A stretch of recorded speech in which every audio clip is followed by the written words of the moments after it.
que la Corse est assez mal desservie en cette période de l'année, mais c'est toujours pour moi un grand choix d'être avec vous. Et toujours un grand choix de voir les progrès de l'œuvre de Dieu. Et c'est vrai qu'on a il y a un éloignement géographique, mais il y a quand même une connexion de cœur. Et ça, je pense que c'est important. Parce que ce que fait le Seigneur, c'est qu'il crée des familles spirituelles. Et ces familles spirituelles, au-delà de la connexion, au-delà de la dimension géographique, il y a vraiment une connexion du cœur. Une connexion que produit le Saint-Esprit. Et c'est vraiment cette connexion-là qui est importante. Alors, je dois juste prier, et puis après on va commencer le message. On va prier. Merci Jésus.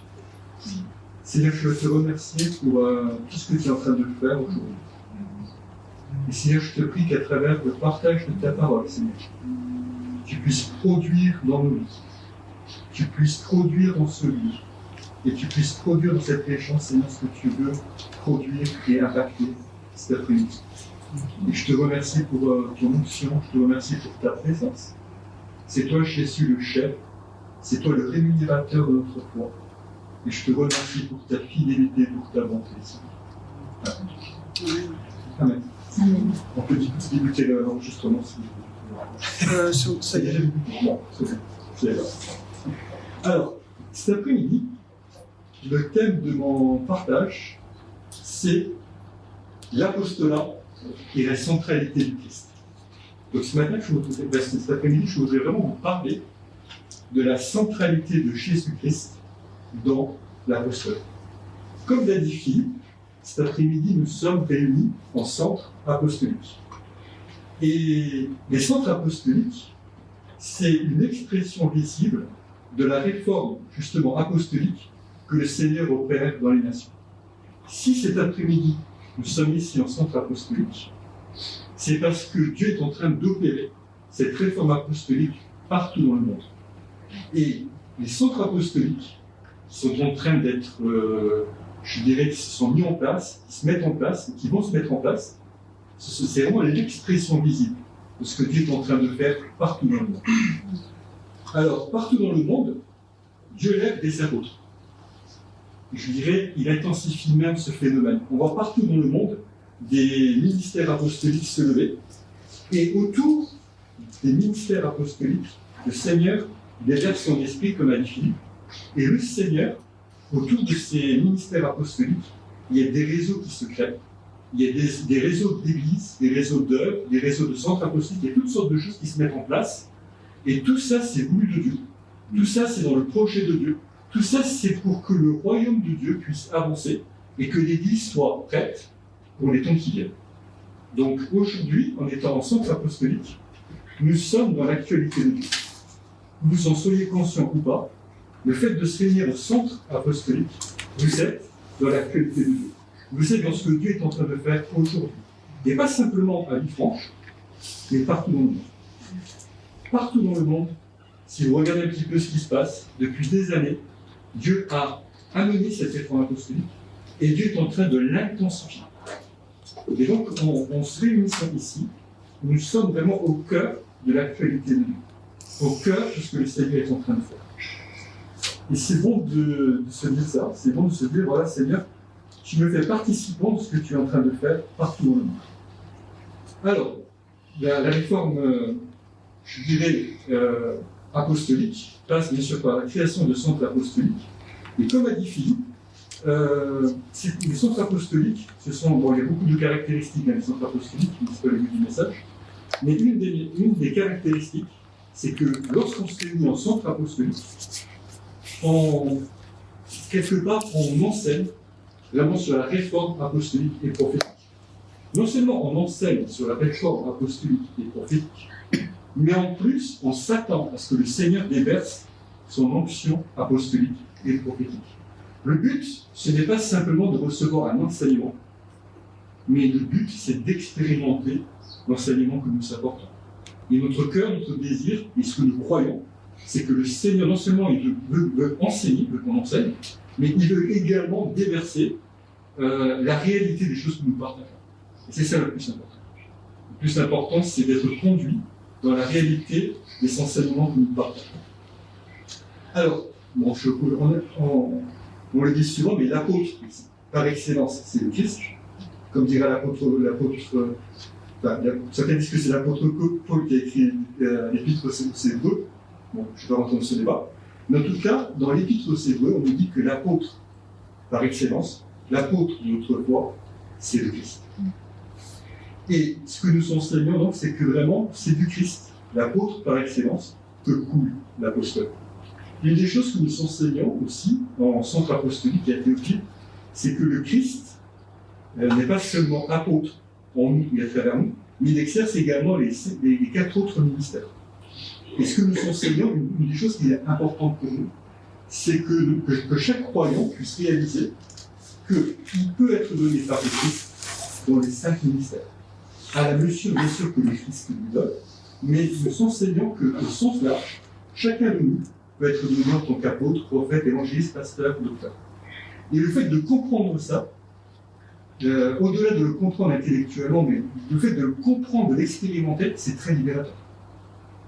Parce que là, quand je réalise que le Christ vit en moi, quand je réalise que le Christ peut me donner en tant qu'apôtre, prophète, évangéliste, pasteur, docteur, dans la dimension, dans la mesure que lui choisit, alors à ce moment-là, mon service pour Dieu prend une autre dimension. Je ne suis plus, je dirais, un membre d'église qui sert le Seigneur dans une tâche matérielle. Ça peut arriver. Mais moi, n'importe quel croyant qui a reçu l'Esprit de Dieu maintenant, là où Dieu l'a placé, peut être donné dans les 5 dimensions du ministère de Christ. Ça paraît rien, mais c'est très très très libérateur. Parce que là où vous êtes, Dieu peut vous donner comme un prophète. Dieu peut vous donner une parole prophétique pour quelqu'un. Dieu peut vous donner dans une dimension pastorale lorsque vous prenez soin de quelqu'un. Et Dieu peut vous donner également dans une dimension apostolique. Je ne répète pas le grand apôtre international, mais là où Dieu vous a placé, Dieu peut vous donner, dans la mesure, dans sa mesure que lui choisit, c'est lui qui est dans la mesure. Dieu peut vous donner une parole très libératrice. Donc ça, c'est vraiment important de le réaliser. Christ donc exerce son ministère d'apôtre au sens large dans chacun de nous. Et cet après-midi, vraiment, là je voudrais insister, c'est vraiment ce que le Seigneur m'a mis sur le cœur, c'est que la centralité de l'apostolat, c'est le Christ. Ça paraît tout simple. Honnêtement, je me suis battu avec ce thème, je me suis dit, Seigneur, donne-moi quelque chose de plus compliqué, donne-moi un bel enseignement sur ce qu'il faut faire et pas faire. Le Seigneur m'a dit non. Centralité, parle-leur de la centralité de ma personne. Dis-leur que l'apostolat, dis-leur que tout ce qu'on partage aujourd'hui sur l'apostolat, la centralité c'est nous. Et c'est vraiment cette pensée, j'ai beaucoup insisté là-dessus, vous allez beaucoup l'entendre cet après-midi, sur ça, mais la centralité de l'apostolat, c'est le Christ. Et tout ce que nous faisons, les centres apostoliques, les églises, les réseaux, tout ce dont on parle, si ça n'aboutit pas, et si ce n'est pas centré sur le Christ, si ça ne trouve pas sa source dans le Christ, si ce n'est pas vécu dans le Christ, et si ça n'aboutit pas au Christ, nous n'allons pas atteindre le cœur de l'apostole. Donc, la personne du Christ. Et on va lire un premier texte qui se trouve dans 1 Corinthiens 3, du verset 9 à 16. Et c'est vraiment ce texte que Dieu m'a donné pour nous cet après-midi. Et j'aimerais qu'on médite ensemble sur ce texte. On va lire beaucoup de textes cet après-midi. Et ça, c'est le texte principal de notre méditation cet après-midi. Et je voudrais vous dire une chose, c'est que la préoccupation des apôtres, c'est le Christ. Parce qu'on parle de préoccupation. 1 Corinthiens 3, du verset 9 à 16. C'est bien ce que dit Paul. Car nous sommes ouvriers avec Dieu. Vous êtes le champ de Dieu, l'édifice de Dieu. Selon la grâce de Dieu qui m'a été donnée, j'ai posé le fondement comme un sage architecte. Et un autre bâtit dessus. Mais que chacun prenne garde à la manière dont il bâtit dessus. Et c'est vraiment ce passage-là qui m'a beaucoup interpellé. Car personne ne peut poser un autre fondement que celui qui a été posé, savoir Jésus-Christ. Or, si quelqu'un bâtit sur ce fondement avec de l'or, de l'argent, des pierres précieuses, du bois, du foin, du chaume, l'œuvre de chacun sera manifestée, car le jour la fera connaître, parce qu'elle se révélera dans le feu. Et le feu éprouvera ce qu'est l'œuvre de chacun. Si l'œuvre bâtie par quelqu'un sur le fondement subsiste, il recevra une récompense. C'est vraiment ce texte que le Seigneur m'a donné pour cet après-midi, et en particulier les mots, car personne ne peut poser un autre fondement que celui qui a été posé, savoir Jésus-Christ. Paul dit comme un sage architecte, j'ai posé le fondement. Et justement, ce que produit la grâce apostolique, c'est la grâce apostolique donne la capacité aux apôtres de poser un fondement. Et ce fondement, c'est le Christ. Et Paul, effectivement, a posé le fondement de l'église de Corinthe. Quand vous lisez Actes 18, vous verrez que Paul était à Corinthe, Paul a prêché l'évangile, et l'église de Corinthe est née de la prédication de l'apôtre Paul. Il est né de la prédication du Christ à Corinthe. Et il dit, par la grâce de Dieu, j'ai posé le fondement. Et par rapport à la grâce de Dieu, une chose qu'on redécouvre dans cette réforme apostolique, c'est que la grâce a plusieurs formes, ou plusieurs facettes. La grâce de Dieu, c'est pas simplement la grâce que l'on reçoit au moment où on est sauvé, mais la grâce de Dieu, c'est également une ressource que Dieu donne pour construire son royaume, pour que son œuvre puisse avancer. Et donc l'apôtre Paul parle de cette grâce, à la fois de la grâce qui sauve, mais aussi de la grâce qu'il utilise, de la grâce qui est une ressource dans nos vies, d'une grâce qui est produite par la présence du Saint-Esprit, et d'une grâce qui, justement, amène à cette capacité de poser des fondements, cette capacité de produire, de former le Christ dans la vie des croyants. Mais la grâce, en elle-même, cette capacité que donne la grâce apostolique, c'est un moyen que Dieu donne. Mais le but de la grâce apostolique, c'est de former le Christ dans les croyants. La grâce, c'est le moyen. Le but, c'est le Christ. Et on va parler beaucoup à Théophile de la grâce apostolique. On va développer, et je crois qu'on découvre cette dimension-là, on découvre cette dimension de la grâce apostolique qui accompagne le ministère apostolique. Mais la finalité, le but de cette grâce apostolique, de cette capacité que Dieu donne aux apôtres, c'est de former le Christ dans chacune de nous. Paul dira, mes enfants, Galates, mes enfants, pour lesquels je souffre les douleurs de l'enfantement, jusqu'à ce que Jésus-Christ soit formé en vous. Et le fardeau apostolique, le fardeau d'une église apostolique, c'est que le Christ soit formé en chacun. Et tout ce que nous faisons, tout ce que Dieu met en place, tout ce que Dieu nous donne, ne vise qu'un but. C'est le Christ. Et tout ce qui ne vise pas le Christ ne découle pas de la grâce apostolique. La grâce apostolique n'a qu'un but, produire, former le Christ dans nos vies. Que les gens puissent recevoir le Christ et que les gens puissent grandir dans le Christ. Donc Paul avait un focus, et ce focus c'était le Christ, et Paul orientait toute sa vie sur l'œuvre du Christ. Et nous-mêmes, nous devons avoir ce focus. Donc Paul dira, par la grâce de Dieu, j'ai posé comme fondement Jésus-Christ. Et comme vous le savez, c'est important, lorsque vous construisez un bâtiment, que le fondement soit bien posé. Plus vous voulez bâtir haut, plus vous avez intérêt à ce que le fondement soit bien posé. Et vous pouvez construire un bâtiment, vous pouvez investir beaucoup d'argent, beaucoup de temps, beaucoup d'énergie pour construire, mais si le fondement n'est pas bien posé, peu importe le temps que vous avez investi, peu importe l'énergie que vous avez dépensée, peu importe votre bonne volonté, vos désirs, tout le bâtiment va s'écrouler. Parce que le fondement n'était pas bien posé. Et on voit dans l'œuvre de Dieu des choses qui s'écroulent. Alors il y a beaucoup de raisons pourquoi des fois il y a des choses qui s'écroulent. Mais une des raisons, c'est peut-être que le fondement était mal posé. Et Paul dira qu'à l'église de Corinthe, le fondement qu'il a posé, c'est Jésus-Christ. Et le fondement que Dieu veut poser et intensifier dans cette réforme, c'est la personne de son Fils. C'est le Christ lui-même. Et tout ce qui n'a pas été posé dans le Christ, tout ce qui ne vient pas d'en haut, tout ce qui ne trouve pas sa source dans le Christ, ne tiendra pas dans les temps qui viennent. Peu importe notre bonne volonté, peu importe les sacrifices que l'on peut faire, si le fondement du Christ n'est pas posé et intensifié au milieu de nous et dans nous, ça ne tiendra pas. Jésus dira lui-même qu'il faut qu'une maison soit fondée sur le roc. Et le roc, c'est lui. Et qu'est-ce qui révèle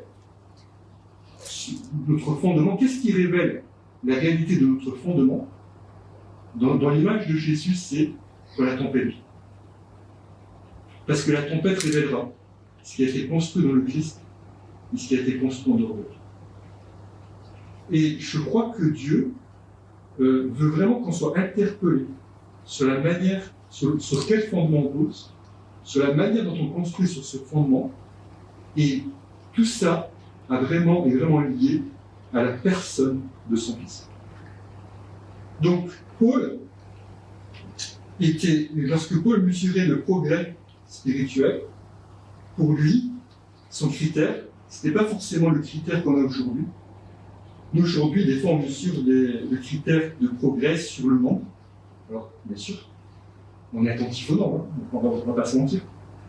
Il était attentif à beaucoup de choses. Aujourd'hui, on est attentif à beaucoup de choses. On est beaucoup attentif à ce qui frappe le regard, à ce que l'œil voit. Mais Paul, il était attentif à une seule chose. Très attentif au Christ. Que les gens reçoivent Jésus et que les gens qui ont reçu Jésus grandissent en lui. Que le Christ soit formé en chacun d'eux. Pour lui, c'était l'essence du progrès spirituel. D'ailleurs, il dira « Soyez mes imitateurs comme je le suis du Christ ». Pour lui, le progrès spirituel, c'était de voir le Christ formé dans le cœur des personnes et de voir les gens grandir dans l'imitation du Seigneur Jésus.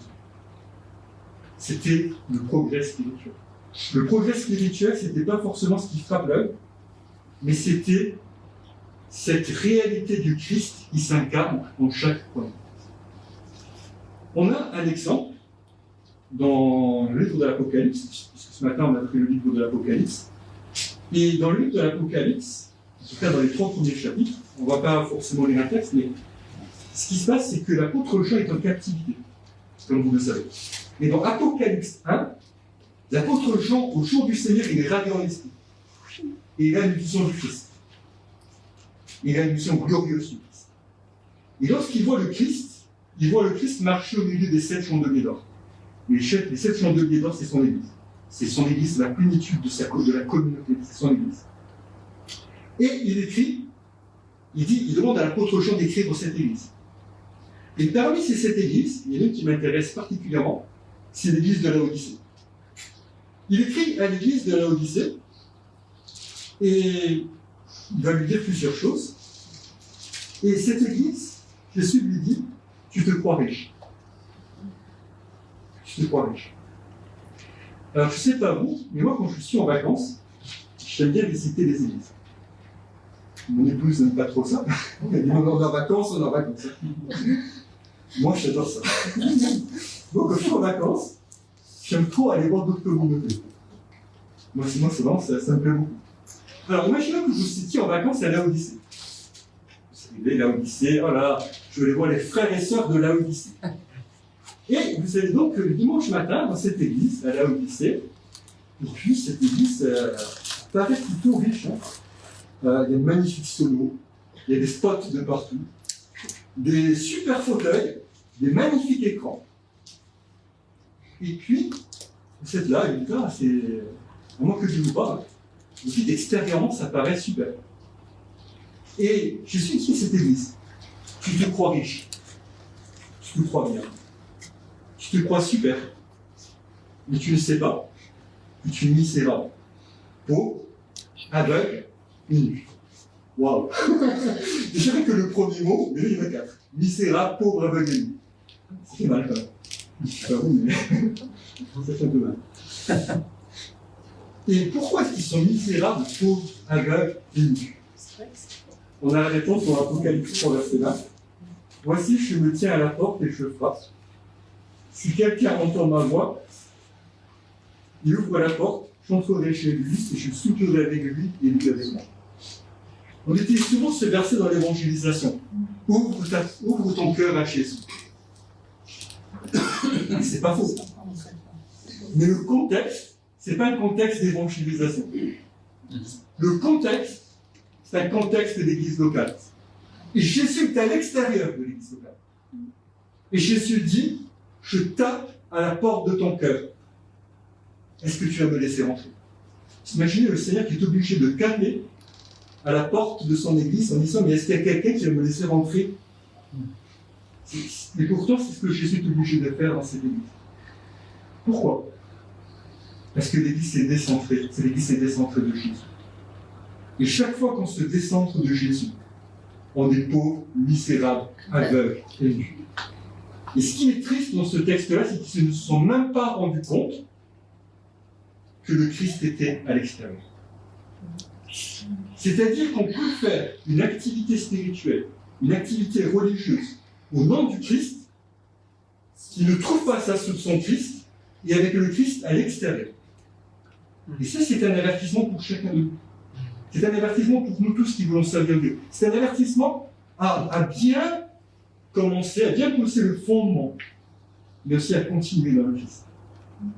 À être centré sur Jésus et à rester centré sur Jésus. À commencer dans le Christ et à continuer dans cette relation et dans cette centralité du Christ au milieu de nous. Alors ici, Jésus dit, je frappe à la porte et est-ce que quelqu'un me laissera rentrer? Et je crois que la réforme apostolique et prophétique va remettre de l'ordre et va remettre le Christ au centre. Ça a déjà commencé, hein. Mais je crois que plus l'apostolat va s'intensifier au milieu de nous, plus le Christ va être mis au centre, et plus la personne du Christ va être intensifiée au milieu de nous, et plus Christ va être formé de plus en plus au milieu de nous.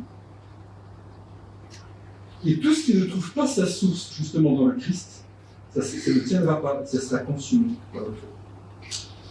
Et il y a des communautés qui sont bâties malheureusement sur les méthodes du monde. Alors tout à l'heure, j'ai fait l'exemple d'une église qui a des spots, des écrans, tout ça. Il y a des églises qui ont des spots, des écrans, et le Christ est au centre. Il y a des églises qui n'ont pas tout ça, et il y a des églises qui n'ont pas tout ça, et le Christ est à l'extérieur. Je préfère le dire parce que j'ai rien contre les spots et les écrans. C'est juste, c'est pas ça, c'est une question vraiment de cœur et de centralité. Alors, ce qui est important, c'est que la forme ne doit pas remplacer le fond. Et il y a une différence entre l'église apostolique et l'église programme. Alors, dans l'église apostolique, il peut y avoir des programmes, c'est pas un souci. Mais les programmes naissent de cette relation, de cette centralité du Christ. Ils ne sont pas déconnectés du Christ. Et vous savez, on peut très bien faire un culte sans le Christ. Pourquoi? Parce qu'on est tout à fait capable de faire une louange. Il suffit vous savez, des gens qui sont en top au niveau musique, sont capables de vous faire des cantiques et de chanter des cantiques. Au bout d'un certain temps, vous êtes capable de prêcher. Et vous pouvez très bien enseigner sans cette connexion avec le Christ. Donc on peut faire ça. Et c'est le piège qu'on peut tous avoir, c'est de faire les choses à un moment donné, malheureusement, sans le Christ. Et ce que le Seigneur veut, c'est que nous puissions vraiment le remettre au centre. Et Paul, Jésus dira donc que l'absence de Christ nous rend pauvres, misérables, aveugles, mais par contre, la centralité du Christ nous permet de voir, nous permet d'être vêtus, et nous permet vraiment de porter le fruit que le Seigneur veut qu'on porte. Alors, il y a un exemple qui est assez frappant, c'est un verset qui m'a toujours interpellé. C'est l'apôtre Paul, lorsque Paul parle à Timothée. Paul, il parle à Timothée dans la première à Timothée, la seconde à Timothée. Et Paul parle à Timothée. Timothée, c'est son jeune disciple. Et Paul, il laisse Timothée à Éphèse. Et Éphèse, c'est une église qui a des milliers et des milliers de membres. Et Paul, il a un souci pour Timothée, et à un moment donné, dans ses épîtres, il parle beaucoup du faire. Il faut que tu fasses ceci, il faut que tu nommes les anciens, il faut que tu fasses plein de choses. Voilà, 2 Timothée 2, verset 8. À un moment donné, Paul lui dit, souviens-toi de Jésus, issu de la postérité de David, ressuscité des morts selon mon évangile. C'est-à-dire qu'au milieu de toutes les instructions qu'il lui donne, à un moment donné, Paul dit, ok, c'est bien, je t'ai donné plein d'instructions, mais n'oublie pas l'essentiel. Souviens-toi de Jésus-Christ. N'oublie pas le Seigneur Jésus. Tout ce que je te dis, c'est bien. Tout ce que je te dis, c'est juste. Tout ce que je te dis, ça vient de Christ. Mais n'oublie pas cette centralité de la personne de Jésus. Ne te décentre pas de lui. Souviens-toi de lui. Alors, il y a quelques années, j'ai entendu un témoignage d'un pasteur américain. Et ce pasteur américain, c'était le fils d'un pasteur très connu. Son père, c'était plutôt un pasteur un peu à l'ancienne. Il n'y avait pas tout le côté, je dirais, réseaux sociaux médiatiques qu'on a aujourd'hui. Et il se disait intérieurement, pour mon père, avec toutes ces méthodes archaïques, son église grandit. Donc moi, qui suis jeune, moi qui connais toutes les méthodes de croissance de l'église, quand je vais commencer mon église, waouh, ça va être le feu. Il s'est rendu compte que c'était pas si simple que ça. Alors, il a commencé à regarder ce qui marchait aux États-Unis. Alors, chaque fois, il allait dans une église, et il prenait la méthode, il venait voir ses anciens, il partageait la méthode, et il changeait complètement le format de l'église. Il a fait ça 4 fois en 4 ans. Chaque fois, il partait, il disait, ah oui, maintenant, on va être l'église Baba Cool. Donc, tout le monde, je lis sa fleur un dimanche, comme ça, on va attirer les jeunes. Lorsqu'il a tiré les jeunes, ceux qui étaient un peu plus âgés, qui trouvaient que le son de la musique était un peu trop fort, ils partaient. Donc, ils ont gagné 50, ils en partaient 50. Et donc, ça a duré comme ça pendant 4 ans. Et au bout de 4 ans, il y a même un ancien qui lui a dit, pasteur, je t'en prie, on calme, on prend ton ministère, et je t'en prie, ne va plus nulle part. Si tu me promets de ne plus aller dans un lieu, dans une conférence, dans un séminaire, je t'achète une voiture. Mais bien sûr, il n'a pas oublié. Il est toujours allé, il est reparti dans une conférence. Quand il partait de la conférence, il a acheté tous les livres, toutes les méthodes, il donnait aux anciens. Vous avez 2 semaines pour lire ça, on va mettre en pratique ça. Et ça a duré 4-5 ans. Et à un moment donné, complètement découragé, complètement désespéré de lui-même, il va dans une bonne conférence et là, il se rend compte que rien ne marche. Il rentre dans sa chambre, et dans sa chambre, il prie le Seigneur, et là, il rencontre vraiment avec Jésus. Quand il rentre chez lui, mais sur ça, il n'appelle pas les anciens, il va au culte. Et là, le Seigneur commence à lui parler pour l'Église. Il commence à vraiment entendre le Seigneur, il commence à se centrer sur Jésus. Et à partir de ce moment-là, il amène toute l'Église à se centrer sur Jésus dans une très grande simplicité, à écouter le Seigneur et à mettre en pratique ce que le Seigneur dit de faire. Son Église est grande. Et pendant 4 ans, il s'est épuisé avec des méthodes, avec des programmes, avec des fonctionnements. Alors moi, je suis contre les programmes, les méthodes et les fonctionnements, si c'est Jésus qui nous dit. Si Jésus vous le dit, faites-le. Mais si Jésus ne vous dit pas, faites attention de ne pas vous épuiser dans beaucoup d'activités. Alors, la puissance aussi. On parle beaucoup de la puissance. Mais la puissance, pour la puissance aussi, peut être quelque chose de corrompu. On parle beaucoup aujourd'hui de puissance, d'école, de surnaturel. Moi, j'ai rien contre. Mais il ne faut pas que ce soit déconnecté du Christ. Paul dira une chose importante aux Corinthiens. Il dira, quand je suis venu chez vous, je n'ai pas eu d'autre pensée que de savoir parmi vous autre chose que Jésus-Christ et Jésus-Christ crucifié. Il dit, j'étais moi-même auprès de vous dans un état de faiblesse, de crainte et de grand tremblement. Mais ma parole et ma prédication ne reposaient pas sur les discours persuasifs de la sagesse humaine, mais sur une démonstration d'esprit et de puissance, afin que votre foi fondée non sur la sagesse des hommes, mais sur la puissance de Dieu. Paul, lorsqu'il dit aux Corinthiens, quand je suis venu parmi vous, la seule pensée, la seule chose qui m'intéressait, c'est Jésus-Christ et Jésus-Christ crucifié. Il n'y a pas de véritable manifestation de la puissance de Dieu sans attachement à la personne du Christ, sans attachement à l'œuvre du Christ, sans attachement à la prédication de la croix et de tout ce que Jésus a accompli pour nous.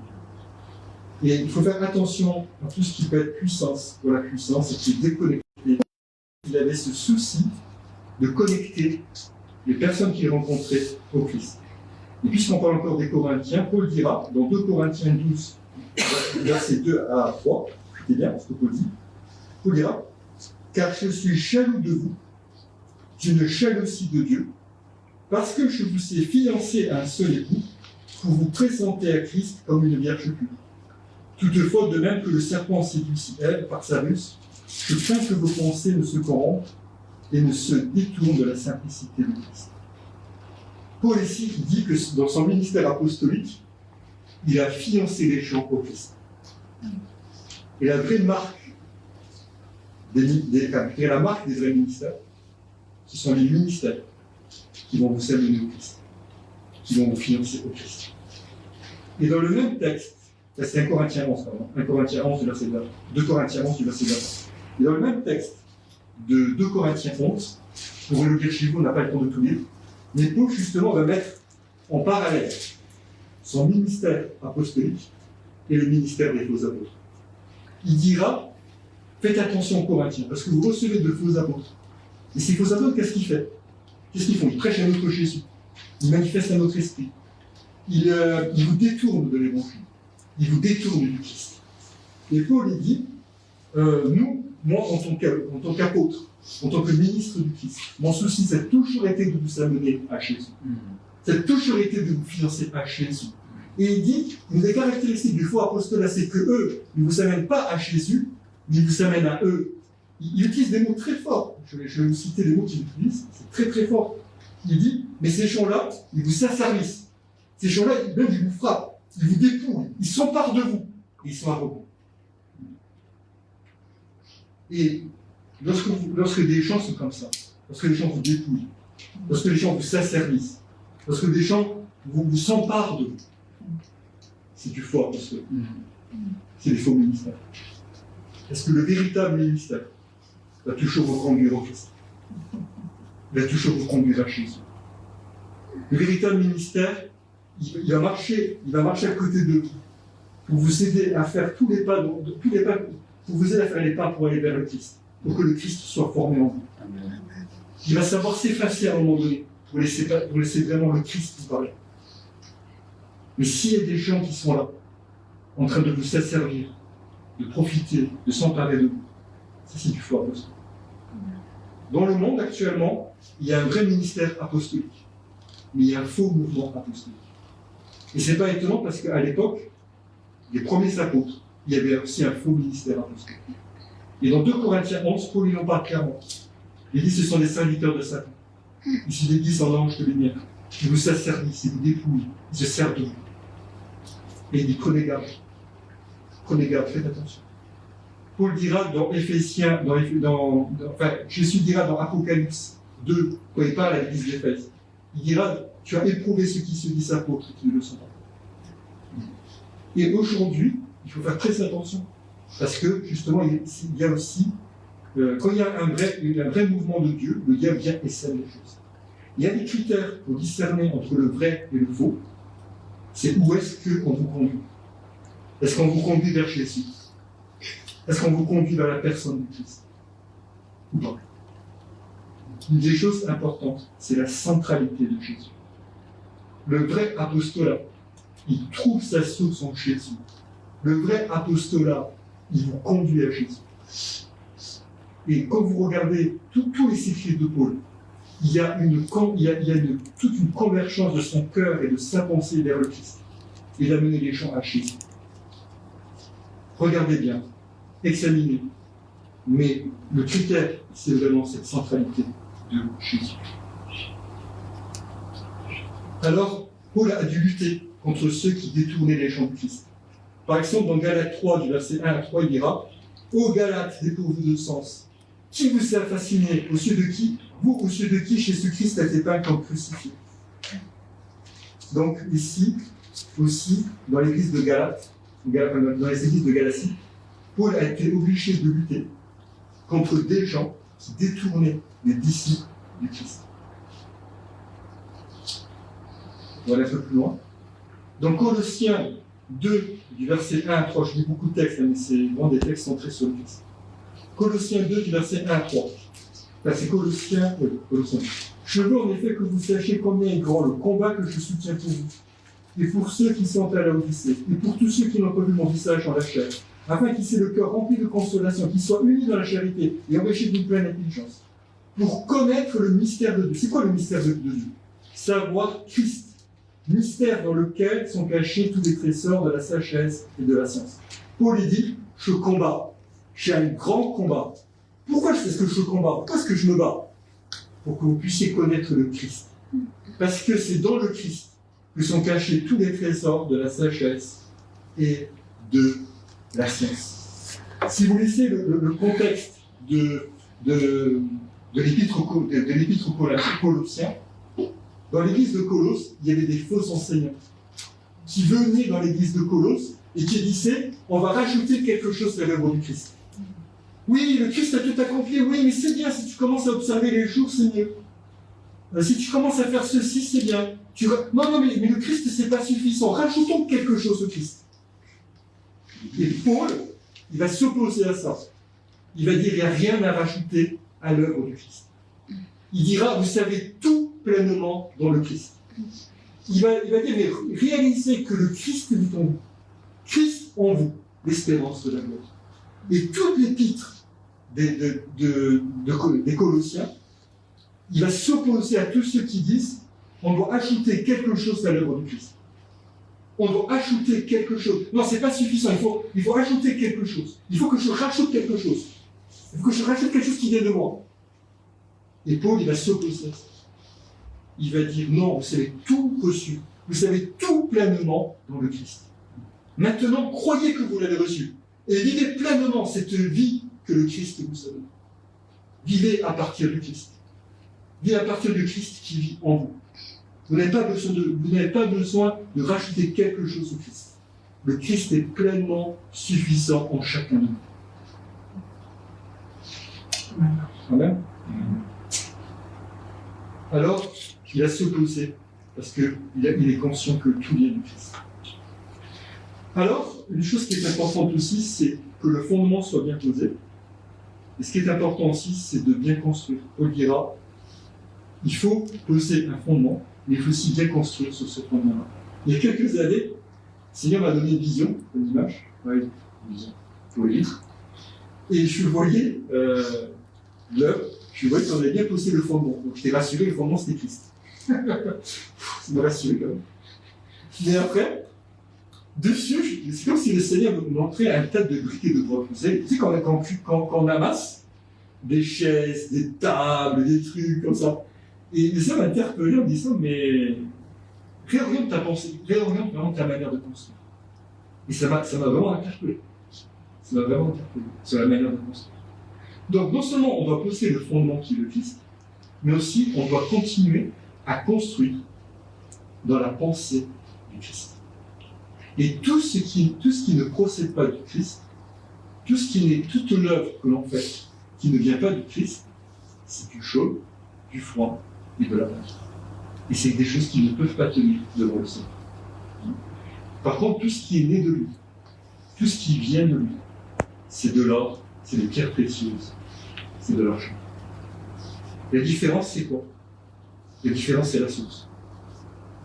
La différence, c'est est-ce que nous sommes dans les œuvres que Dieu a préparées d'avance pour que nous les pratiquions, ou est-ce que nous sommes dans des choses que nous faisons nous-mêmes? Des choses que nous faisons nous-mêmes et que nous mettons dessus œuvre de Dieu.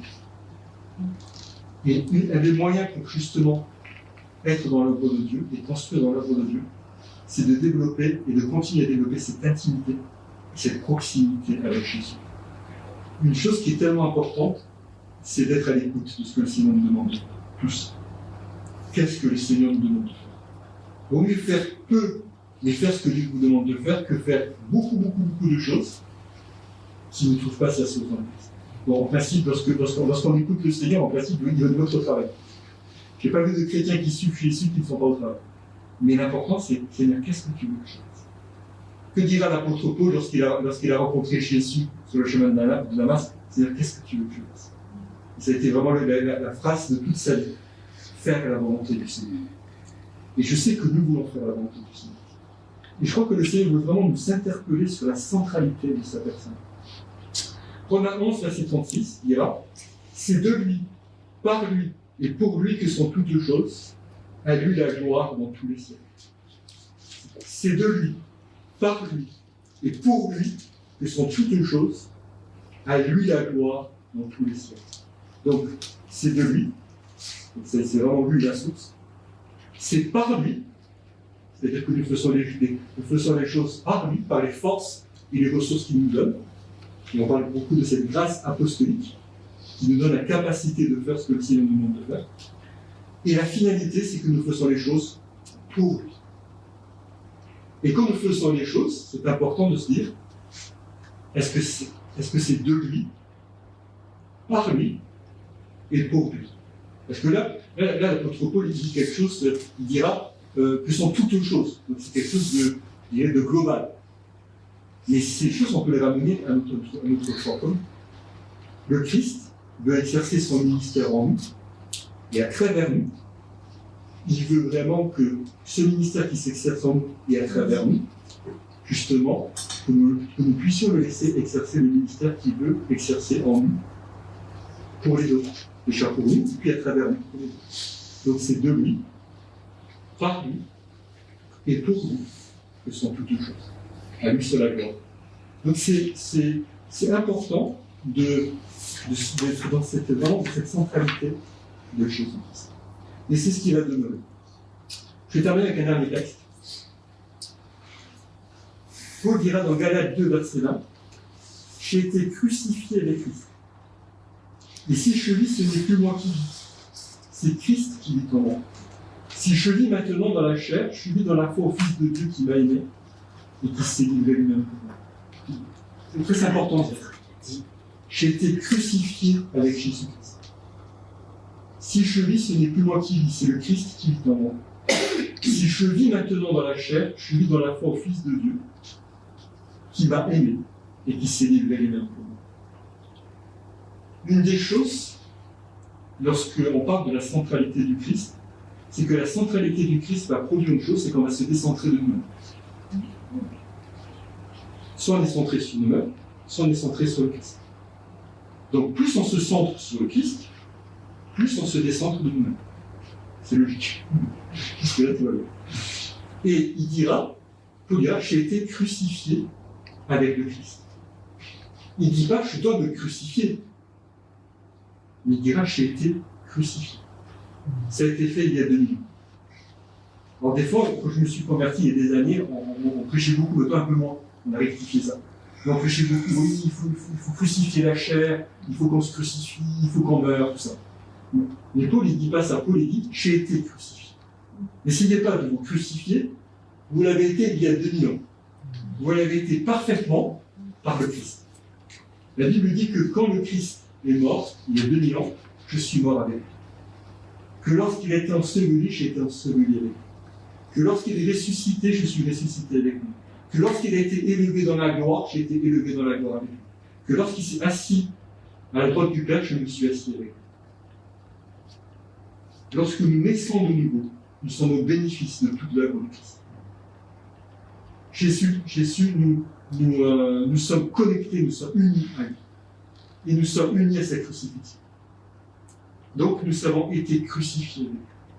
Maintenant, l'apôtre Paul dira, j'ai été crucifié. Donc si je vis maintenant, je ne vivais plus comme avant. Maintenant je vis, et je réalise que ce n'est plus moi qui vis. C'est le Christ qui vit en moi. Et c'est-à-dire, il y a une dimension de foi. Il dira, ici je vis maintenant dans la chair, je vis dans la foi au Fils de Dieu. Pour expérimenter cette réalité du fait qu'on a été crucifié avec le Christ, et que le Christ vit en nous, c'est juste une question de foi. Et simplement croire ce que Dieu dit. Dieu dit que c'est fait. Dieu dit que le Christ vit en nous. Dieu dit que nous sommes crucifiés avec le Christ. Il n'y a pas en nous deux natures, il n'y a qu'une seule nature.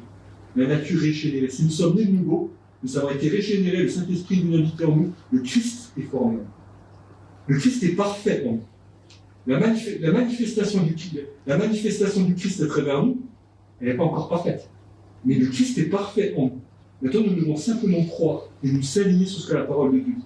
Et plus nous allons croire ce que Dieu dit, plus la manifestation dans notre quotidien va s'aligner sur la personne du Christ. Et on va manifester le Christ de plus en plus dans notre vie.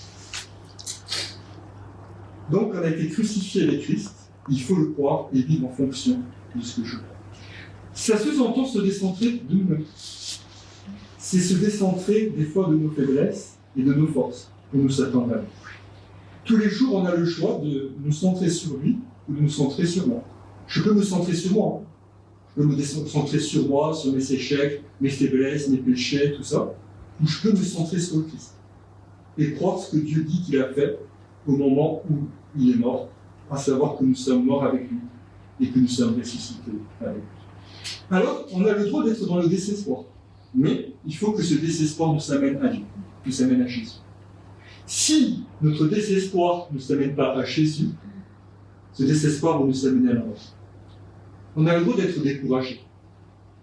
Mais il faut que ce découragement nous amène au pied de celui qui donne le courage. On a le droit des fois d'être dans des circonstances qui sont compliquées, difficiles. Mais le danger dans les circonstances, et dans tout ce qui nous arrive dans le quotidien, c'est de nous descendre. C'est qu'à un moment donné, je prends l'exemple du découragement, on peut être découragé. Mais le découragement va nous conduire à nous centrer sur nous-mêmes et à nous décentrer de lui. Donc on a le droit d'être découragé, d'être dans le désespoir. Mais ce sont des choses qui doivent nous recentrer vers Jésus. Parce que la clé, la solution, la ressource, elle est dans le Christ. Elle n'est pas ailleurs. Et ce principe, il est valable dans vous pouvez prendre toutes les circonstances, tout. Ce principe, il est là. On peut être attaqué par exemple dans la culpabilité. Des fois, on se sent coupable, et des fois, oui, on a pu faire quelque chose qui n'était pas juste. Mais si on reste dans la culpabilité, ça va nous décentrer de Jésus, ça va nous conduire vers Jésus. Par contre, la culpabilité doit nous conduire vers le Seigneur. Lui qui a pourvu pour le pardon. Lui qui a pourvu pour notre restauration. Lui qui a pourvu pour notre libération. Rien ne se fait indépendamment de Christ. Donc, je voudrais vraiment vous encourager cet après-midi à se centrer sur le Christ, à se décentrer de nos prétentions, mais à accueillir sa grâce. Et cette grâce apostolique, justement, va nous libérer, va intensifier vraiment la vie du Christ en nous et va nous permettre d'être de plus en plus centrés sur lui. Se décentrer sur soi, ce n'est pas renier notre humanité. Parce que notre humanité, elle est recréée en Christ, selon la volonté et la pensée de Dieu. Quand je parle du fait que le Christ vit en nous, ça ne veut pas dire qu'on vit comme des hommes et des femmes désincarnés. C'est pas ça. C'est que plus le Christ est incarné en nous, plus on est centré sur le Christ, plus le Christ est incarné en nous, plus on devient des hommes et des femmes. Le Christ, c'est homme. Donc, laisser vivre de la vie du Christ en nous, c'est pas vivre comme un pur esprit, au contraire. C'est vivre comme des hommes et des femmes en Christ. Ce n'est pas le reniement de notre humanité, au contraire, c'est la pleine expression de notre humanité.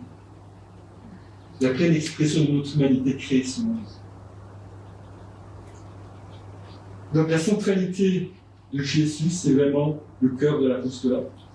Et au fur et à mesure que l'apostolat va s'intensifier lui de nous, au fur et à mesure, nous allons voir de plus en plus la manifestation du Christ dans nous et à travers nous. Et vraiment, je voudrais vraiment vous interpeller cet après-midi sur ce besoin constant d'être vraiment centré sur le Christ, d'être attaché au Christ. Et dans tous les domaines de vos vies, quelles que soient les circonstances, quelles que soient les choses dans lesquelles vous passez, toutes ces choses, amenez-les au Christ. Allez au Christ. Ne vous détournez pas. Parce que toutes ces choses viennent pour vous détourner. Toutes ces choses viennent comme des courants pour vous s'emporter dans le Christ. J'ai pris l'exemple tout à l'heure du désespoir, du découragement. Mais en réalité, toutes ces choses doivent vous conduire au Christ. doit vous amener au pied du Seigneur. Il n'y a pas une chose négative que vous ne pouvez pas amener à Jésus et trouver une solution en Jésus et aller vers Jésus. Il est la tête, il est la source, il est comment dit l'alpha et l'oméga, il est le commencement et la fin. Tout a été créé par lui, pour lui, en lui. L'Épître aux Colossiens, le premier chapitre de l'Épître aux Colossiens, il dira, mais Jésus, il est le premier en toutes choses. Combien Paul passe du temps dans ses épîtres à nous centrer sur Jésus. Combien il passe du temps à dire en lui, vous êtes en lui. Combien il utilise d'efforts pour nous convaincre que nous savons tout pleinement, qu'il est la tête, qu'il est la source, qu'il est la finalité, qu'il est tout. Je prie que cette réalité profonde, la centralité de Jésus, s'intensifie dans nos vies. Je prie que Seigneur, je te prie maintenant, et je te remercie pour cette grâce apostolique que tu déverses en nous et au milieu de nous. Et Seigneur, je crois que cette grâce apostolique que tu intensifies au milieu de nous, c'est le moyen pour révéler de plus en plus ton Fils au milieu de nous. Et Jésus, je te remercie pour ta présence au milieu de nous. Et Seigneur, je te prie que ce soit toi, pleinement toi, qui soit la source de tout ce que nous faisons, de tout ce que nous disons, de tout ce que nous pensons. Jésus, nous sommes là pour toi. Nous sommes là pour toi. Nous sommes cet après-midi là pour toi, Seigneur. Parce que c'est toi là pour toi. C'est toi qui déverses ta présence. C'est toi qui forme. C'est toi qui es formé en chacun de nous. Et Jésus, je prie pour mes frères et sœurs qui sont là. Je prie pour tous. Vraiment, je prie que cette centralité soit profondément ancrée en chacun de nous. Que cette centralité, que tout ce que nous pouvons vivre puisse nous conduire à toi, Seigneur. Que les bonnes choses comme les choses qui sont difficiles nous conduisent à tes pieds, nous conduisent à centrer nos vies, nos cœurs avec toi. Je te prie pour ça, Seigneur. Réponds vraiment, Seigneur, cette grâce, et que dans cette grâce, Seigneur, je prie que tu sois pleinement révélé, de plus en plus révélé, Seigneur. Je te prie que ce ne soit pas simplement des mots, mais des révélations profondes dans nos cœurs et dans nos vies, Seigneur. Dans le nom puissant de Jésus. Et Seigneur, je te remercie pour le fondement qui est posé ici, dans ce centre apostolique. Et ce fondement que nous avons posé, Jésus, c'est toi. C'est toi que nous avons posé. Et c'est toi que nous voulons continuer à poser. Et c'est, Jésus, c'est vraiment sur toi que nous voulons continuer à construire. Nous voulons construire avec de l'or, avec de l'argent et des pierres précieuses. Nous voulons construire vraiment en toi, par toi, pour toi, Jésus. Et Jésus, je te demande d'intensifier ta présence au milieu de nous, de répandre ta grâce apostolique maintenant, Seigneur, dans ce monde. Et que cette grâce apostolique nous remplisse tous. Et que cette grâce apostolique touche vraiment cette région maintenant. On a parlé de ce centre pour la région